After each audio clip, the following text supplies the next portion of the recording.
Un bolide, lui tout seul, il est tous les jeudis sur Viva Plus pour nous parler voiture, automobile, Marc Lebrun. Bon jeudi sur Viva Plus. Jeudi, le rendez-vous, c'est avec, entre autres, notre chroniqueur automobile, Marc Lebrun. Bonjour. Bonjour Jocelyne et bonjour à toutes et tous, parce que je crois pas vous l'avoir déjà dit, mais nous ne sommes pas seuls. Il paraît même que d'autres nous écoutent. C'est un peu le principe de la radio. C'est vrai, vous pensez qu'on nous écoute?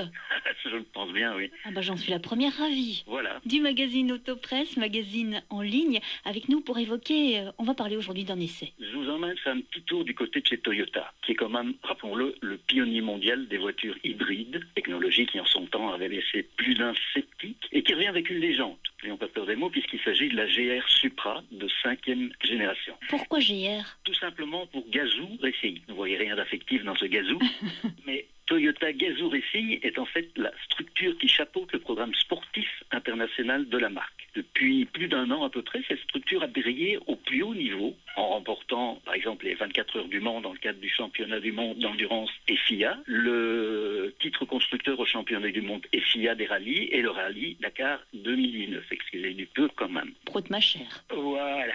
Cette GR Supra a donc fait son entrée sur la scène mondiale en janvier 2019 déjà, lors du Salon international de l'automobile de Détroit. Que présente-t-elle sous le capot? Alors, sous le capot, nous retrouvons un brillant moteur 6 cylindres en ligne à l'avant, avec une propulsion roue arrière, tout en s'appuyant sur l'héritage des anciennes générations de Supra et des 2000 GT, mais avec des origines allemandes malgré tout, puisque cette Supra a été développée sur la même plateforme que la BMW Z4, et elle partage toutes deux de ce fait un bon nombre de composants techniques. Mais voilà, la BM est un roadster, tandis que la Toyota est un coupé. Donc le moteur, c'est un 3 litres, qui est équipé d'un turbocompresseur à double entrée, et qui développe une puissance de 340 chevaux quand même, pour un couple de 500 Nm. Le tout associé à une boîte automatique à 8 rapports. Alors le cap du 0 à 100 est franchi en 4 secondes 3 pannes, soit 2 dixièmes en moins que l'allemande qui l'effectue elle en 4 secondes 5. Lorsque j'ai enlevé ce véhicule d'essai chez Toyota, Sam, qui est le sympathique responsable des mises à disposition pour la presse,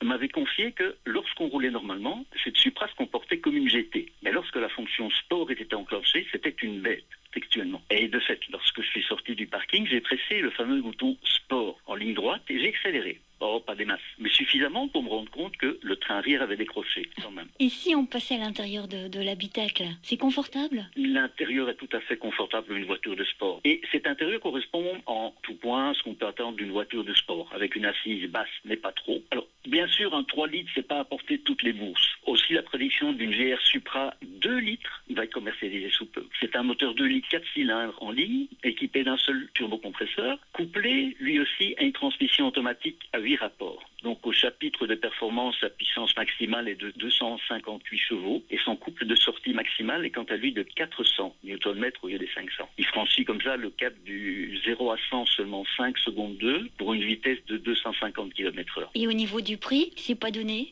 C'est donné, c'est pas donné. Bon, c'est plus cher qu'une Dacia, c'est sûr, mais pour ce qui concerne la GR Supra 3000, elle sera vaut des 65 500 euros, comme un véhicule de 340 chevaux, tandis que la motorisation 2 litres, quant à elle, disponible à partir de 49 990 euros, ce qui est quand même beaucoup moins cher. C'est votre dernier prix. Ce sera mon dernier prix, Jean-Pierre. Oh, c'est malin. Merci Marc, on vous retrouve la semaine prochaine, mais on vous retrouve tout de suite sur le site autopresse.be/vivaplus, Viva Plus en toutes lettres ou Viva Plus avec le signe, pour voir ce bolide. On a déjà posté une photo sur le groupe Facebook Viva Plus, mais là vous verrez à la fois l'intérieur de l'habitacle, à la fois ce qui se trouve sous le capot. autopresse.be/Viva Plus. On va parler, on va passer à une autre cylindrée, les 10cc. I'm not in love.